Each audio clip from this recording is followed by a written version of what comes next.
HLC, le carrefour des icônes.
Bonjour à vous tous qui nous suivez des quatre coins du monde. Je suis Aristophane Trophée, votre présentateur. Alors nous sommes très heureux de vous retrouver dans ce numéro de HLC qui est un grand rendez-vous où d'éminents hommes de Dieu nous ouvrent les cœurs afin de pouvoir nous délivrer un message de vie. Pour ce nouveau numéro, nous parlerons de surnager au milieu d'une mauvaise saison. Alors nous avons eu ce privilège de recevoir sur ce plateau un homme passionné de Dieu qui n'est autre que le docteur, le révérend prophète Cyrus Tukaya. Bonjour, homme de Dieu. Bonjour, bien-aimé. Alors, comment allez-vous, homme de Dieu? Par la grâce, tout va bien. Merci. Alors, avant tout, la première question qui est là, qu'est-ce que l'on entend parler dans la saison? Bon, la saison, c'est bibliquement, d'abord littéralement parlant, ou géographiquement parlant, la saison exprime un temps. Exprime le temps qu'il fait. Et en Afrique subsaharienne, par exemple, nous avons la saison des pluies, la saison sèche. Sous d'autres cieux, il y a l'hiver, l'automne, le printemps et l'été. Donc c'est ça la saison. Mais bibliquement parlant, la saison exprime l'époque, l'âge, la dispensation, le régime. Donc c'est ça la saison, l'époque. Donc le temps qu'il fait, est-ce que c'est un bon temps, un mauvais temps? Eh bien, ça fait partie de la saison. Merci beaucoup. Alors, homme de Dieu, combien de saisons peut-on compter? Bon, littéralement parlant, géographiquement parlant, je vous ai parlé de la géographie de certains territoires en région subsaharienne. Donc, nous avons la saison sèche et la saison des pluies. Bon, parfois on parle de la petite saison sèche, la petite saison de pluie. Mais ailleurs, c'est l'été, le printemps, l'automne, l'hiver. Mais l'hiver exprime bibliquement parlant la vieillesse, la fin. Tandis que l'été, c'est l'éclat. Le printemps, c'est le commencement. L'automne, c'est la stabilité. Voilà. Et donc, parler de la mauvaise saison, c'est parler d'une période de turbulence, d'angoisse, une période de difficulté où la personne est vouée à des échecs, vit dans le chagrin continuel, vit des vicissitudes dans la vie. Donc, il est dans un mauvais état moral, spirituel, financier. Vous voyez, donc, des nuits agitées, des journées agitées. C'est ça la mauvaise saison. Ok, merci. Homme, y a-t-il un moyen de pouvoir s'en tenir dans une mauvaise saison? Oui, bien sûr. Pour résister à la mauvaise saison, je crois que nous n'avons pas d'autre solution que d'être arrimés, accrochés au Seigneur Jésus-Christ. C'est lui qui est le maître des temps et des circonstances. Vous voyez? S'il est le maître des temps, c'est-à-dire qu'il maîtrise, c'est-à-dire qu'il a la direction des temps et des circonstances, je pense que celui qui s'accroche au Seigneur Jésus ne devait pas vivre une mauvaise saison. Le psalmiste dit par exemple au psaume 23, verset 1, « L'Éternel est mon berger, je ne manquerai de rien. Il me dirige, il me conduit. » Inversement, la phrase pouvait se dire si Dieu m'autorisait, j'avais dit, je ne manquerai de rien tant que l'Éternel sera mon berger et tant que je le suivrai, il me dirigera, ainsi de suite. Parce qu'il dirige, il me conduit. Ce n'est pas l'homme qui conduit, c'est Dieu qui conduit. Ce n'est pas l'homme qui dirige, c'est Dieu qui dit. Tant que tu te laisses diriger par le Seigneur, tant que tu te laisses conduire par le Seigneur, eh bien ta saison ne sera jamais émaillée d'échecs et de turpitudes. Donc, pour ne pas être influencé par une saison, il faudrait être attaché par le Seigneur Jésus. Absolument, parce qu'il est le maître des temps et des circonstances. Et Salomon dit, il y a un temps pour chaque chose.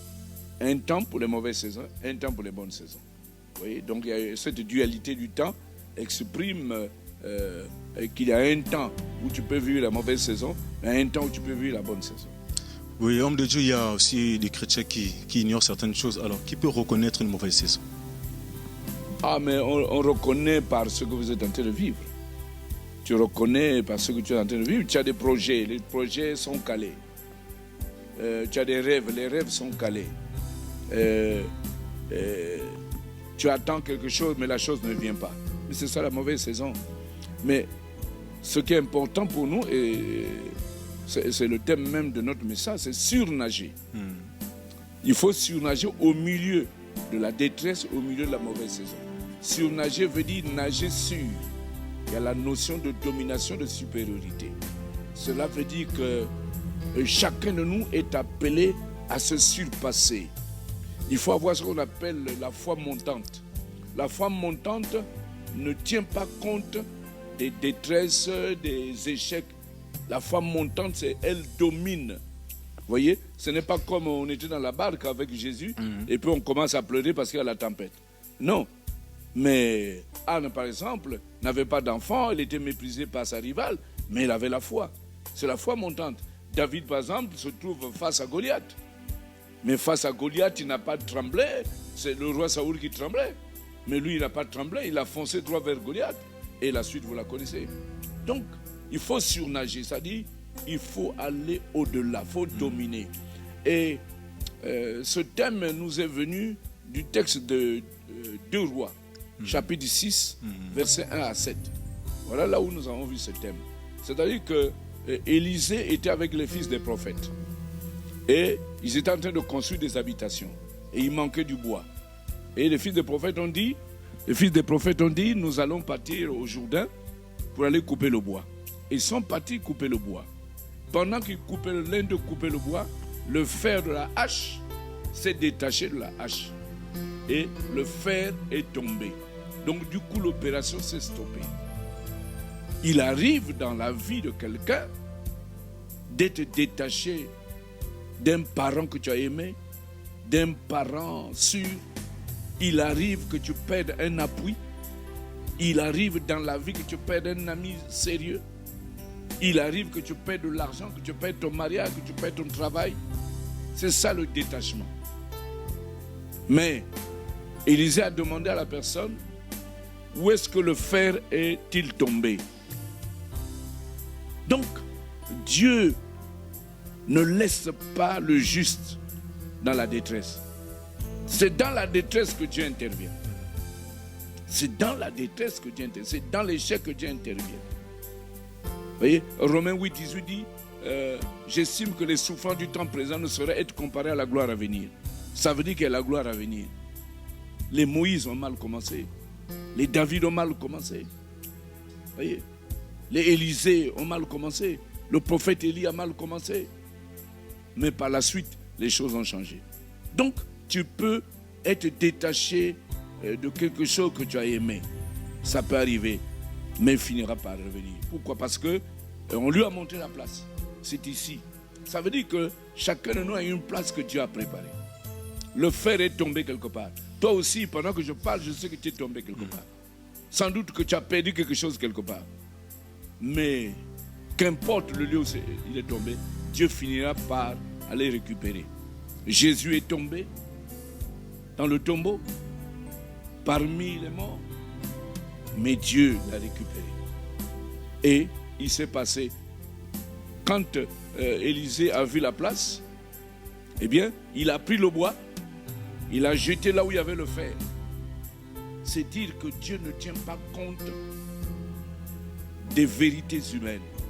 Et parmi les vérités humaines, il y a ce qu'on appelle l'énergie cinétique.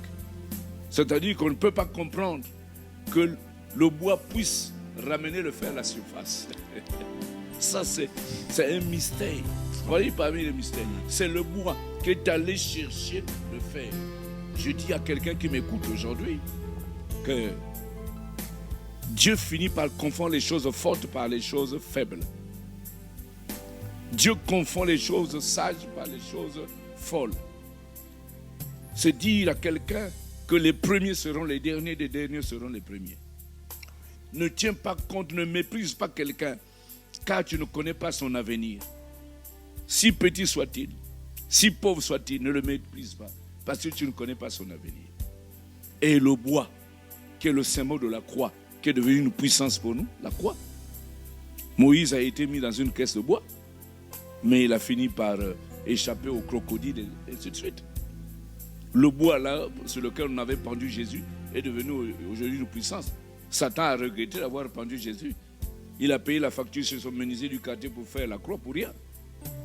Et Jésus en est sorti vainqueur. Et le fer est revenu à la surface. Et ça fait partie de ce qu'on appelle des miracles inhabituels. C'est-à-dire que Dieu n'est pas dans la logique, dans les choses naturelles. Dieu n'est pas dans les expériences. Dieu n'est pas dans les habitudes. Écoute-moi bien, mon frère et ma soeur. Mais il est dans la révélation. Chaque jour, à chaque jour, sa peine suffit. Il est dans la révélation. Alors, sachez-le que l'espérance est encore là, on en parle encore. Eh bien, rien n'est perdu pour qui que ce soit, pourvu d'avoir l'espérance. Le fer ne savait pas qu'il allait revenir. Et je dis à quelqu'un, tu ne sais pas que tu reviendras à la case départ, tu vas retrouver ce que tu avais perdu. Tu vas vivre ce qu'on appelle aujourd'hui au Brésil la remontada. Tu vas remonter. Et le prophète Ésaïe dit dans Ésaïe 52, verset 13, mon serviteur prospérera, il montera plus haut. Voilà, la remontada, voilà le surménage. Quand vous surnagez, vous venez à la surface, vous dominez vos ennemis. Ceux qui vous dominaient, vous ne croyez pas que c'était eux. La graine que vous semez, les gens passent là où on a semé, mais finira un jour par sortir. Merci, docteur, pour ces éclaircissements. Nous croyons que nos internautes ont reçu la romanade, comme on venait de le dire. Remontada. Remontada, merci. Et qui vont surnager. Merci. Alors, docteur, quelles sont les causes et les conséquences d'une mauvaise saison? Les mauvaises saisons viennent du fait de l'abandon, ce qu'on appelle l'apostasie. Vous abandonnez le Seigneur, eh bien attendez-vous à ce que vous avez ouvert une porte pour l'ennemi. Le péché ouvre la porte à l'ennemi également. Le manque de communion également ouvre la porte à l'ennemi. Le manque d'adoration, de louange à Dieu, de remerciement, d'action de grâce ouvre la porte à l'ennemi. Et quand l'ennemi entre, c'est pour que vous vivez la mauvaise saison. Mais également, pas seulement celui qui a péché, mais même le juste également. Parce que l'ennemi vit de jalousie. La Bible dit dans le psaume 34, verset 20, le malheur atteint souvent le juste. Pourtant, il est juste. Mais l'Éternel l'en délivre toujours. Donc, c'est par jalousie également que nous pouvons vivre de mauvaises saisons. C'est pour ça que l'apôtre Pierre dit dans 1 Pierre 5, verset 8, veillez, priez, car votre adversaire, le diable, rôde autour comme un lion rugissant, cherchant qui il va dévorer. Donc là, on parle au juste. Et les justes doivent être vigilants. Nous ne devons pas dormir, mais être vigilants, garder la foi. La Bible dit dans l'Apocalypse 3.10, parce que tu as gardé la parole de la persévérance, moi aussi je te garderai au jour de la tentation qui va venir sur les habitants de la terre. Oui, donc, nous devons marcher dans la crainte de Dieu, être vigilants, être sobres, marcher dans la vérité. Et je pense que ces mauvaises saisons finiront par se dissiper. En résumé, il faudra vivre dans la sainteté. Absolument. Hébreux 12, 14 dit, recherchez la paix et la sanctification avec tous, sans laquelle personne ne verra le Seigneur. Amen. C'est-à-dire sans laquelle personne ne sera béni. Si vous n'êtes pas dans la sanctification, vous êtes dans le désordre, eh bien ne vous attendez pas à une bénédiction. Elle peut venir par grâce. Elle peut venir par grâce, mais C'est pas ça la logique. Merci beaucoup. C'est moi qui vous remercie. Alors, c'est ici que s'achève notre émission. Alors, Om Dieu, nous vous remercions pour ce cœur à cœur. Alors, chers internautes, je n'étais pas seul sur ce plateau. L'équipe technique a été assurée par Chris Bacala, la prise de vue, et Chancy Ristal. Au son, il y avait Madame Poitiers, Chris Len et Marina Fayette. Et à la régie technique a été assurée par L'Oréal qui est tout simplement Monsieur Hermès Le Pro. Nous vous remercions et à nous revoir à très bientôt.